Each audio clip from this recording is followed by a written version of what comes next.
नवापूर तालुक्यातील भरडू नागण प्रकल्प धरणात मासेमारी करण्यासाठी गेलेल्या युवकाला विजेचा धक्का लागल्याने त्या मृत्यू झाल्याची धक्कादायक घटना घडली आहे।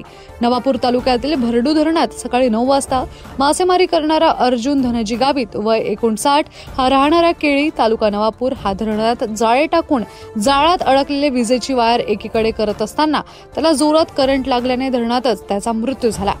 घटनेची माहिती विसरवाडी पोलिसांना मिळताच घटनास्थळी सहाय्यक पोलीस निरीक्षक Narendra Sable, head constable Arun Kokani, police constable Ramsingh Thackeray घटनास्थळी दाखल झाले। गावकऱ्यांच्या मदतीने मृतदेह बाहेर काढून शवविच्छेदनासाठी विसरवाडीत रवाना करण्यात आले। धरणाच्या आजूबाजूला असलेले शेतकरी पिकांना पाणी देण्यासाठी जलपरी मोटारी धरणा जवळ ठेवतात। मासेमारी करणाऱ्या युवकाच्या विजे वायरकडे दुर्लक्ष झाले असावे म्हणून करंट लागून दुर्दैवी मृत्यू झाला आहे।